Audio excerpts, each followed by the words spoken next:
in a strange place surrounded by lush forests and distant mountains. There are a lot of people dressed up like adventurers. They are in fact adventurers in a tower. They are minding their business when they hear a small voice calling all the humans to pay attention. And when they turn around, they find a talking cat trying to sell them something. The adventurers are surprised to see a wandering merchant cat, and they are smitten by his cuteness. They ask him what he is selling, and the cat shows them a cherry tomato. The humans are not impressed with the product.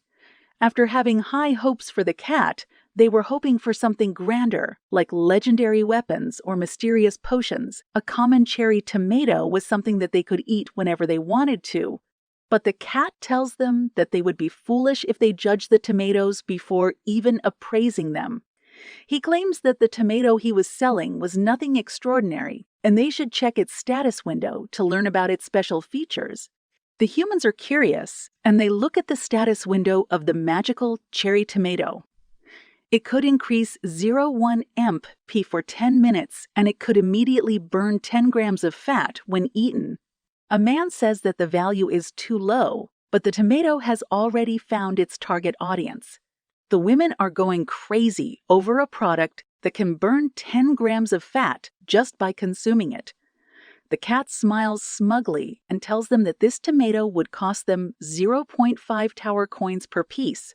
But he is scared when the women adventurers rush at him, willing to buy all the tomatoes he has for even a higher price. A competition breaks out among them, and everyone wants to have the benefits for themselves. A man asks the cat where he got the tomatoes from, and the cat smiles and tells him that it was a secret. Then we are shown the scene of a field where those cherry tomatoes are being grown. Man picks up a tomato, and it seems like he is packing up for today. He tells his assistant, a rabbit carrying a trolley full of tomatoes, that they have harvested enough tomatoes for the day. The man tells his other workers to take a break too. And we see 2 rabbits trying to harvest another crop. The man then squeezes a tomato into a cup and asks a honeybee to give him some honey. She spits out a big drop of honey, and the man mixes the contents of the cup. His special energy drink is ready, and he drinks it along with his rabbit helpers. The honey and cherry tomato juice is a vitality drink, and the man says that this is how life should be. All his rabbits also raise their tiny glasses to show that they agree with him wholeheartedly. But then he is hit by sudden quest. He has to distribute the honey and cherry tomato drink to the manager of the tower. There is no reward for the quest, but if he refuses to do it, the penalty would be disappointment. The farmer doesn't want to do it, but when another message pushes him, he agrees to complete the quest later. Just then, the cat merchant comes back to the farm. He calls the farmer master Sijin and jumps on him. Sijin is also glad to see the cat back and says that he completed the work faster than he expected him to. The cat's name is T, and he tells Sijin that he sold out and earned a lot of tower coins. Sijin is impressed and thinks that it will not be long before he becomes famous in the tower. And when he hears this, he panics because he was keeping Sijin's name a secret. But the money-minded cat is already thinking of going to sell another round of crops after eating, as he wants to earn a lot of money. As T rushes to a black rabbit, asking him to refill his supplies, Sijun asks him to refill his supplies. Sejun asks him to rest for a bit longer. The black rabbit shows exceptional skill at fishing and catches a few fish for T. Sijun watches T and thinks that he is addicted to earning money. But then he suddenly remembers something he had almost forgotten. Sijun takes a piece of charcoal and makes a symbol on a stone wall.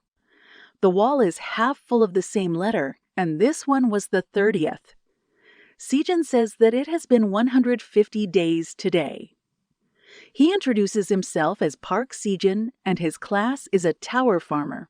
Sijun is going to harvest the crops, and the black rabbit and T jump on his shoulders and say that they will help him too.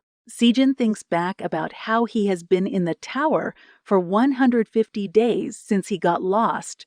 He looks at his fields with different types of crops growing and rabbits and bees helping him out. And then he gets ready to do some work too. He then begins telling the story of how he survived after getting lost in the tower. 10 years ago, on an ordinary day, a 99-story black tower suddenly appeared in the middle of Gangnam. And it was not just in Gangnam, but in every corner of the world. A total of 100 towers appeared and every country started to instigate them. But all anyone could find was the height of the tower, which was 990 meters, and that it was made from a material strong enough to withstand nuclear bomb explosions. But then one day, people started coming out of the tower, walking right through the wall. There was an uproar, and the news reporters surrounded them. They asked the returners how they entered the tower in the first place, and the answer they got was that one day a black hole appeared in front of them and they got sucked into the tower. When they opened their eyes, they found themselves on the first floor of the tower. The news gathered everyone's attention as the same incident was happening all over the world. The people who had gone missing a little while ago were suddenly found coming out of the tower. The following discoveries were made by collecting information from different people who escaped the tower, and they will be made public soon. All 100 towers are connected to one another, and when a person entered the tower, they would find themselves on the first floor. There they would have to pick one role, either a warrior or a magician. A man is saying this in a press conference. He says that monsters start appearing on the second floor, and every time they clear a floor, they get different rewards. And if they were lucky enough, they would get a ticket like the man has. It was an item, and a rare one at that. People who were sucked into the tower were called the Awakened, and they could enter and exit the tower as they pleased. But if any ordinary person wanted to enter the tower, they would need this ticket. But it did not mean they could also climb up the floors of the tower. The reporters ask him what makes him think that people would volunteer to go into the tower, which had dangerous monsters. And then the next question is, what was the purpose of the tower's appearance? The man does not know the answer to the second question, but he is going to tell everyone why one would go to the tower. On his cue, a woman comes forward with a small treasure box in her hand, and when she opens it, a heap of gold and jewels is piled up on the floor.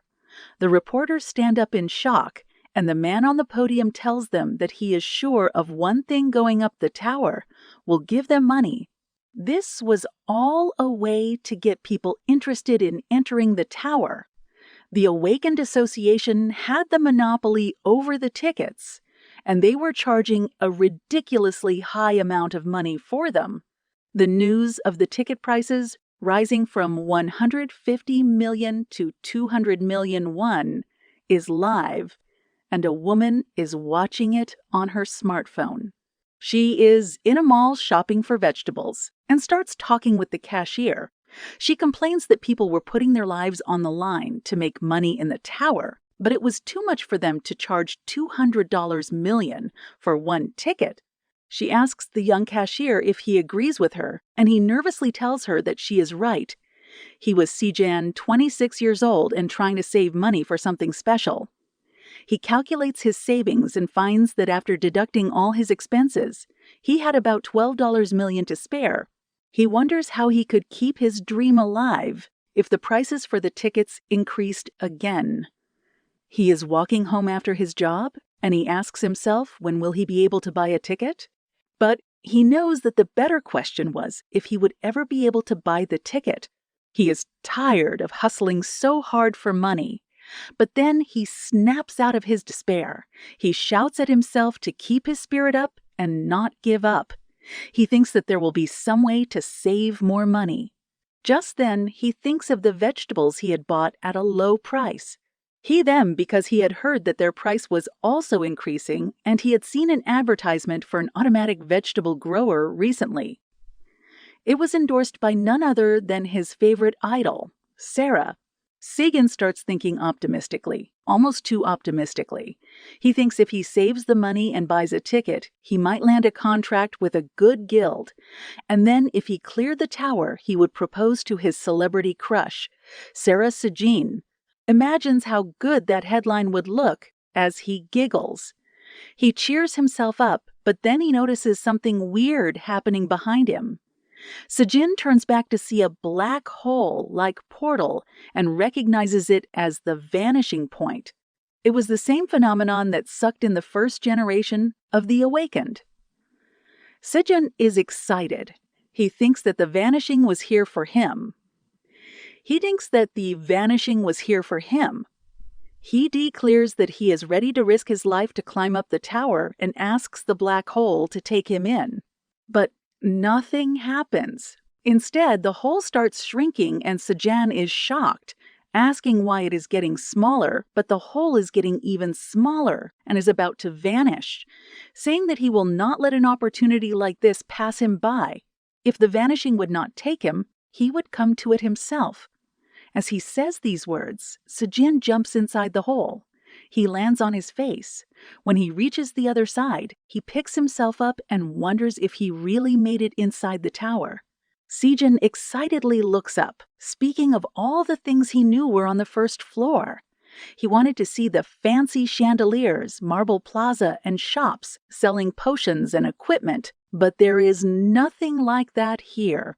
Sajin is in a desolate hole somewhere in the wild. It is an underground dome with an opening at its top through which sunlight pours inside. Sajin gets up and looks at his surroundings, having no clue at all about where he was. He cannot believe it and screams in dissatisfaction, asking where the hell he was. And we see that he was somewhere far away from the tower, in the middle of a forest. Inside the top floor of the Black Tower, a crystal orb is glowing red and beeping. We see the silhouette of a dragon looking at that crystal ball with shock. The ball had detected a change in the tower, and the dragon must find the cause, because that was its duty as the manager of the tower. But neither the dragon nor Sajin have any idea about each other. Yet Sajin recalls everything he had heard about the tower's first floor in the interviews with the Awakened. Someone said it was like a very spacious palace, and there were many things that they could buy there. Yet another man said in an interview that the training hall was the most important thing on the first floor. That is what Sajin had heard, but looking at his place, he wonders where he was. A small pond of water, an overhead opening for sunlight, and a cave that surrounded him on all sides. This was all he could see right now.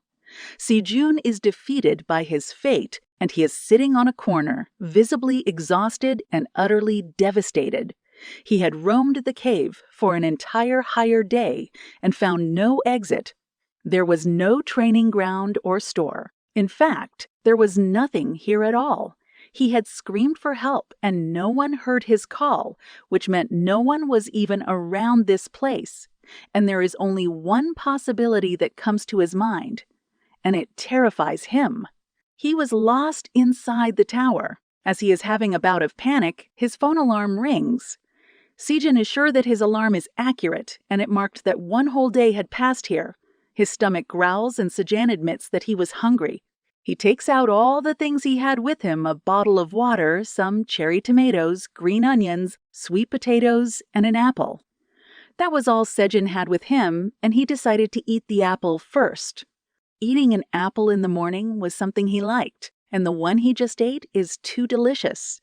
But it is not nearly enough, and Sajin eats a sweet potato after it. And the texture, taste, and moistness of the sweet potato were something he was not expecting. It was much better than he expected it to be, even though it was raw. But because he was talking while eating, he choked on the sweet potato and drank water to swallow it. Then he lies down and thinks that it was a good meal. Sajin looks at the open roof of the cave and wonders how long he will stay here. He must find a way to escape before he runs out of food. He looks at the small amount of food he has and wonders how long it will last him. At this rate, he will die of starvation if he is not rescued. But Sejin kicks that thought out of his mind, determined that he will not die like this.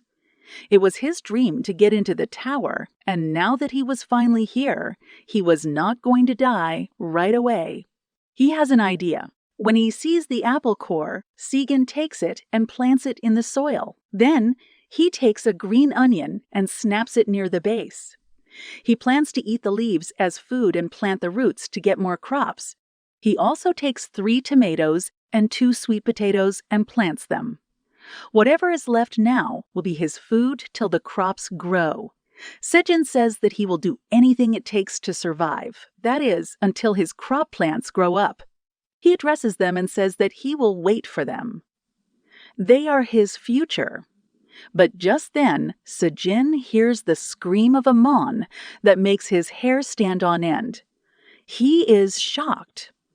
What he just heard was the sound of a monster. But there were no records of monsters on the first floor. And then everything turns dark, and Sejin looks up to find something even more shocking. The moon eclipsed, and Sejun knew it was blue moon. He hears the deafening scream of the monster again, and his body cannot take the pressure the scream puts on it. And just as the screams stop, Sejun notices a black dragon flying in the sky. He is mesmerized by the black dragon and says that it is beautiful. Then he loses consciousness and goes into a deep slumber. But something strange is happening with his green onions. They start shimmering at the top. A new growth starts. Sejin is woken up by his alarm and his head is still aching. He looks at his phone to see how long he slept, and he gets startled when he finds that he was unconscious for 2 whole days because he slept for 2 days on hard ground. His back is aching and he is much more tired than before. But as he sits down, complaining that his whole body is hurting, his back gets some support. Sejun turns back to see a plant and wonders where a tree came from. But then he looks at it again and finds that it was a green onion plant, the same one he had planted. All of them had grown, and they were gigantic. Sejun is perplexed. He wondered if green onions could grow this big just 2 days. He realizes that this unnatural growth must be a property of the tower. He had seen a documentary that taught how the growth of plants was dependent on the environment, and he is sure that the tower power has affected the green onions. Sejun is hit by the realization that maybe other crops are also ready now. And as he excitedly checks them, he finds that tomato seedlings have also emerged from the ground. He's excited about his plants growing, but then he notices that the green onion plants are blocking sunlight. He decides to cut them off so that his tomato seedlings can also get sunlight. He breaks the green onions a fair bit above their base, and it is a harder task than he thought. Sejun has finished harvesting, and he wonders what the green onion leaf would taste like. He takes a bite and burns his mouth, because the leaf was spicier than anything he had tasted before. He splashes his mouth with the water of the pond, complaining that the leaf is much more spicy than the original one. But even though his mouth was scorched, his stomach did not feel the heat. Sejun thinks that he can get used to this, and whenever he needs something spicy, this will be great. He decides to dry the other green onions and save them for later. He goes back to his regular sitting spot, a rock in the center of the cave, and starts eating tomatoes. The sun never set in the tower, but occasionally there were instances where the moon eclipsed it, and this phenomenon was called the blue moon. But the blue moon did not happen until the 10th floor. Sejin believed that he was somewhere on the first floor, but now he is not sure. And what was even more confusing was the dragon. It was not an illusion, and Sejin does not know which floor it was found on. When the tower appeared 10 years ago, one of the major guilds called the Phoenix Guild cleared the 37th floor. It was an achievement that has not been topped yet, and because of this, the information about floors 30 to 37 was kept secret from the world.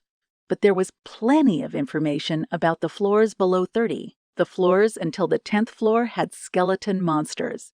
From 11 to 20, it was goblins, and from 21 to 30, it was Orc said heard some rumors about spider monsters being found on floors above 31, but there was no surety of the news yet. He had never heard anything about a dragon. He had never heard of anything mildly similar to it, not even lizard monsters. Sejin is lying down as he wonders if he is on a floor so high that no one has yet reached it. But then, water drops fall on his face and Sejin gets up. Was it raining in the tower? He'd heard that the weather was almost always pleasant, and as he looks up the sky is clear too, but he spots something moving very fast and gets scared that it is a monster.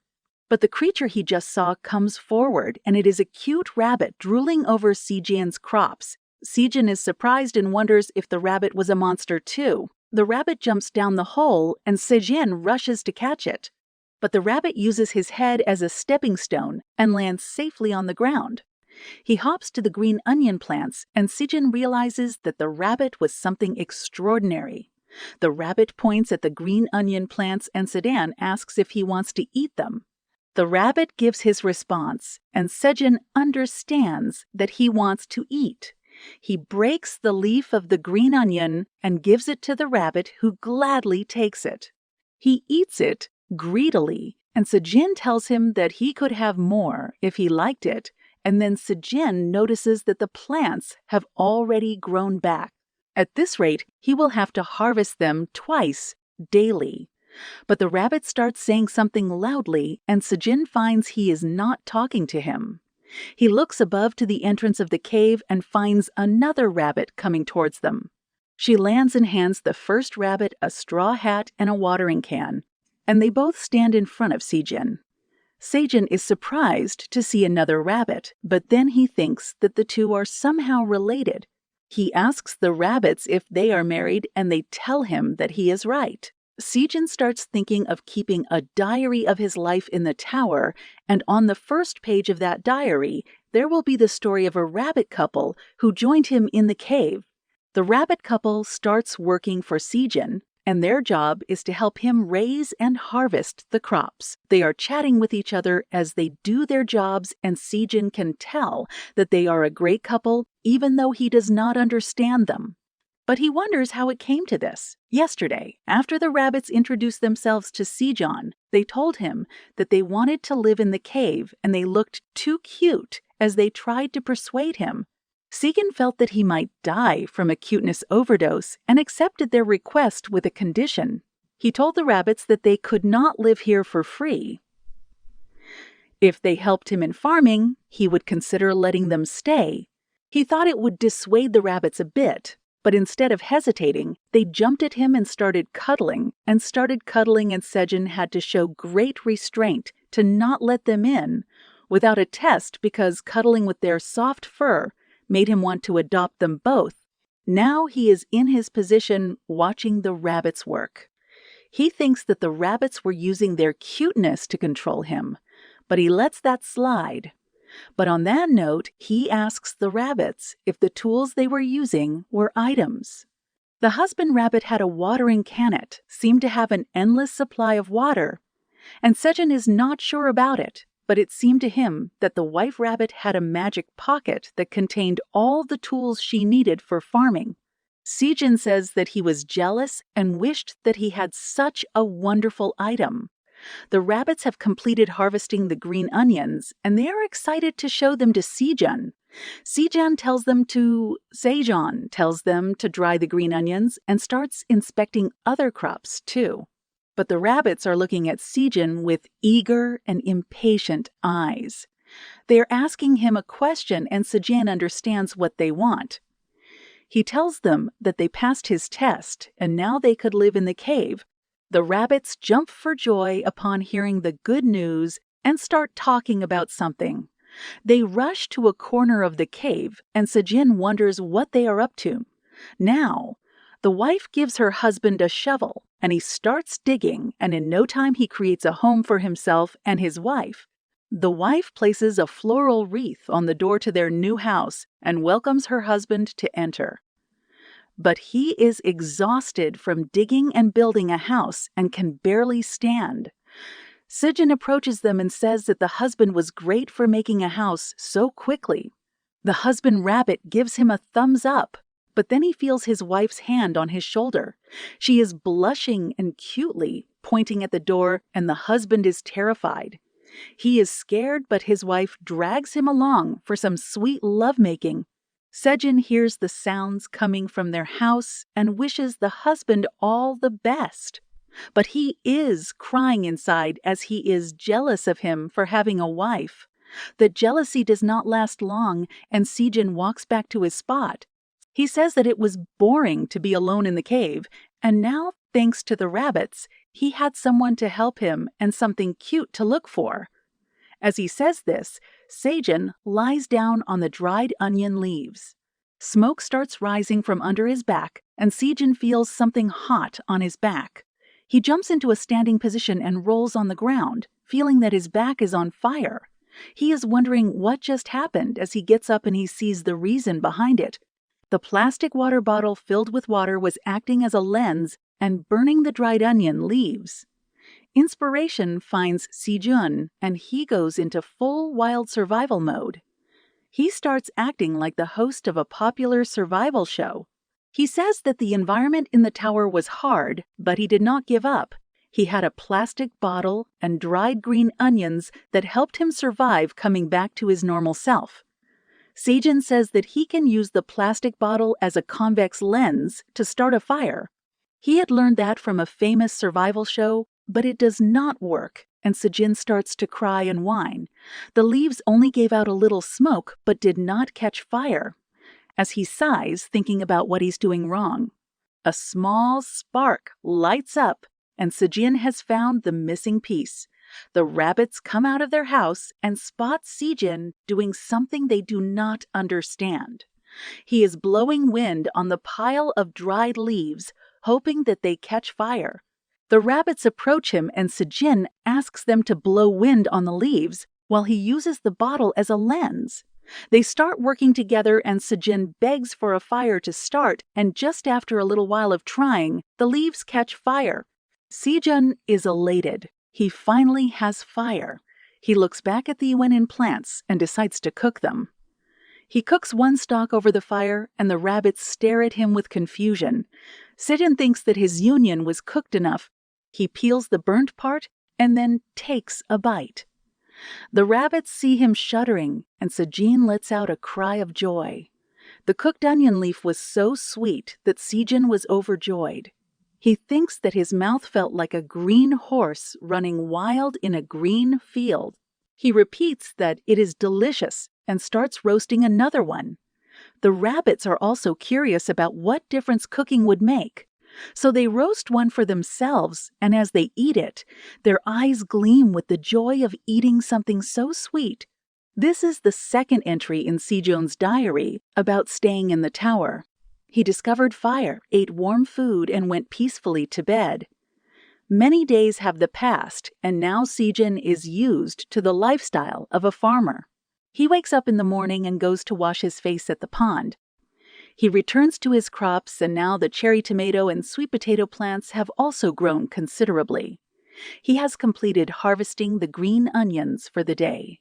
Also, he has finished watering the tomato and sweet potato plants. Sejun is now all set for the day, and he feels really good. A lot of things have happened in the past few days after he discovered fire. With the help of rabbits, they made torches out of green onion leaves and put them around the cave. That helped him roam around the cave easily, especially in the dark areas like the pond. He was near the pond with a torch in his hand when he saw something moving in the water. A fish jumped out of the water, and Sejun was so startled that he barely dodged its open mouth. The fish had jumped with too much power and found itself on land, not able to return to the water.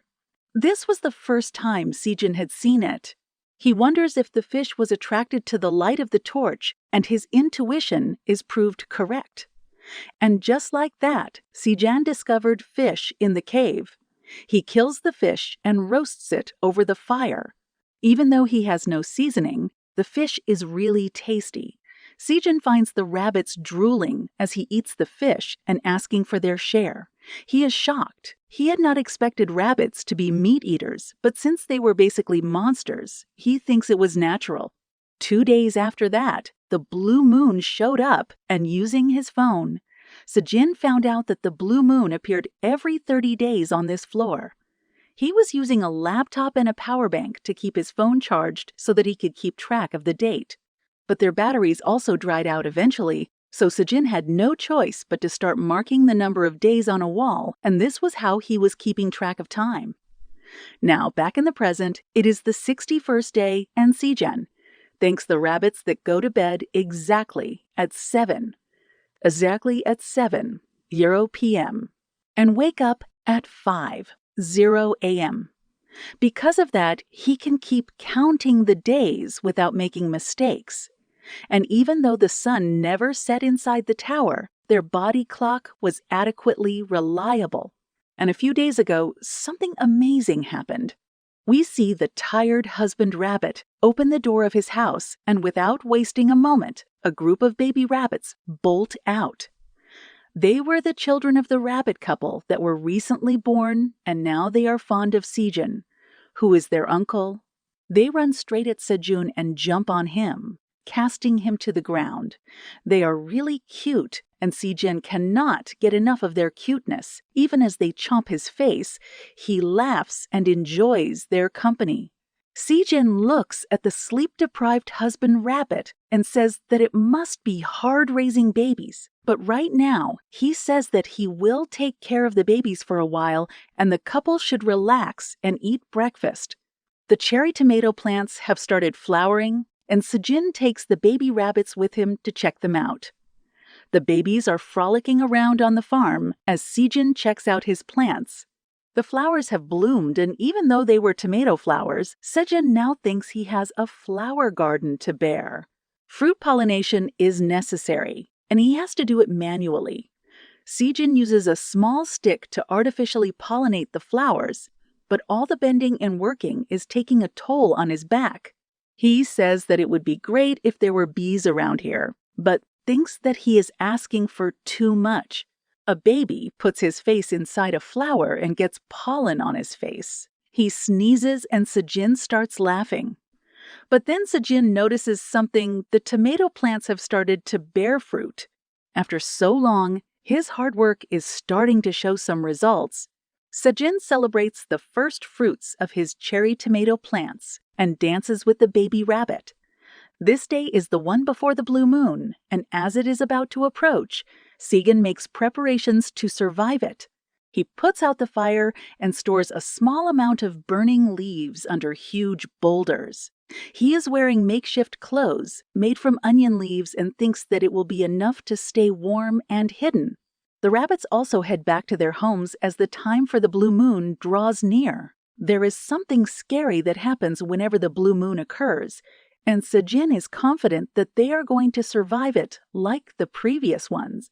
He thinks it's going to be a piece of cake and goes into hiding. The blue moon starts, and monsters start screeching throughout the forest. Sejin is not afraid, but he is tired and hopes that the blue moon ends soon to prepare for an unlikely situation.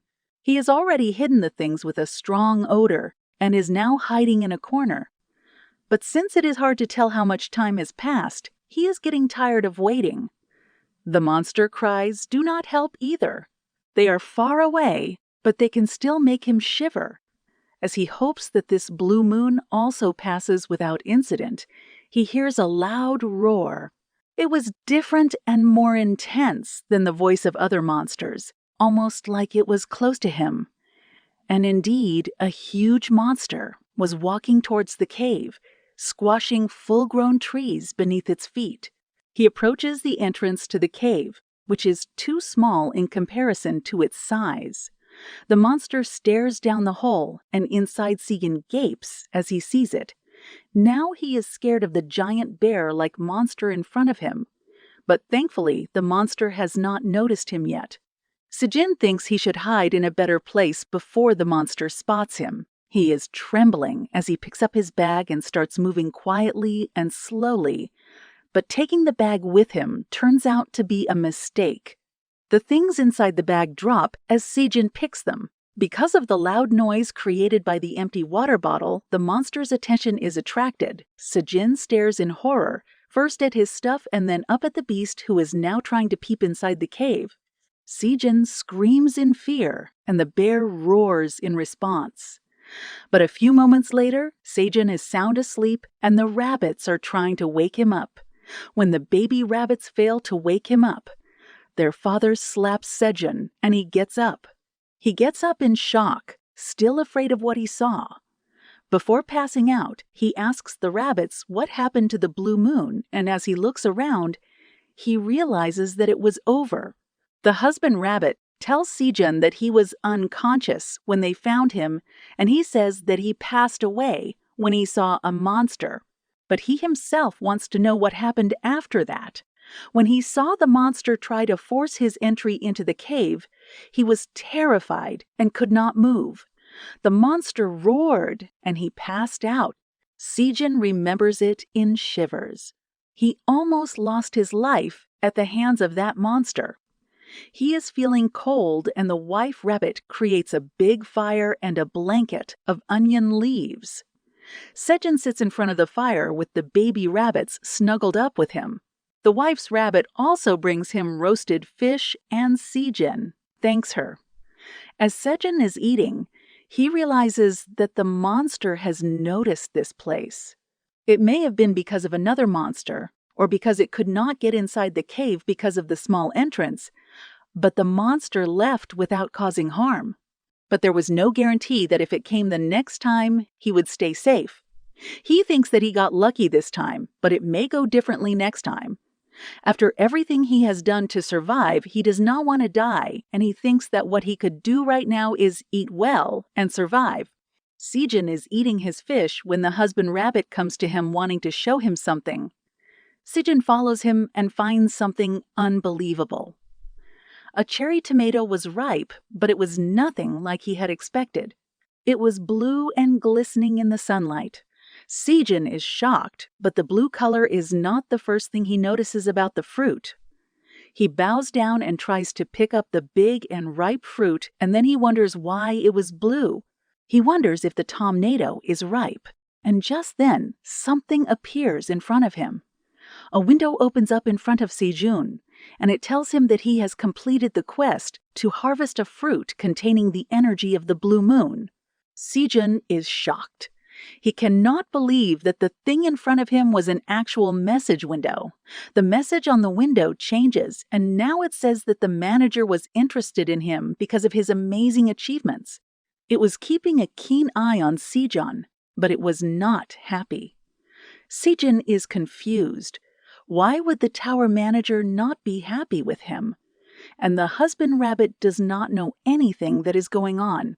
Sejin is informed that he was not a duly invited guest, and the tower manager has accepted it as a blunder. It wants to hide. Sejin is shocked and asks the window what it means. Was it a mistake that he ended up in the tower? He lashes out saying that after he spent more than 2 months in this place, the tower manager dared to say that it was a mistake. He says that if that were the case, he should be allowed to go home immediately. But the window says that the tower master wanted to kill Sejin to eradicate all proof of this mistake. Sejin is flabbergasted. He screams at the screen, saying that he completed a wonderful achievement, and instead of rewarding him, the manager wanted to kill him. The system window falls silent for a while, and Sejin wonders what was happening. The next message he gets changes his mood from scared and angry to elated. The tower manager is awakening him. Sejin feels an aura surrounding him as soon as the message is displayed. He cannot believe it and confirms with the window that he is officially awake in the tower. Now he wants to know his job, and since he thinks that he is smart, he should be a wizard. The tower master is assigning him a job, and Sejin eagerly waits to see which one he will get. And his job is a tower farmer with proficiency of F rank. All the joy and excitement leave Sejin's face and he goes blank. The windows keep giving him messages about his job. He will never get sick and be close to nature because of his job, and he will get his experience points by harvesting crops. Sejin is shocked. There was no job class other than a warrior and a magician inside the tower. How could he be a farmer? He commands to open his status window and finds that his talent is ordinary and his stats are all at 1. He stares at his status window, but the only thing he can focus on is his ordinary talent. He thinks of a far-fetched scenario, one of a future where he succeeds in clearing the tower. He is the main guest of a late-night talk show, and the host introduces him as the man who cleared the tower despite having ordinary talent. The host asks the audience to applaud for Sejun and then asks him what his job was. Sejun acts cool, and as he says that he was the tower farmer, everyone finds him attractive, but this imaginary scenario is too pathetic. Even though Sejun has cleared the tower, in it, he is still a farmer. He yells out in frustration and tries to smash the blue tomato to the ground, saying he did not need it. But then he looks at the scared and concerned faces of the rabbits and stops. Sejun is taken aback by the influence his actions had on his friends and looks at his farm, then at the tomato in his hand. He was not alone in growing it. Everyone had worked hard to reach this point.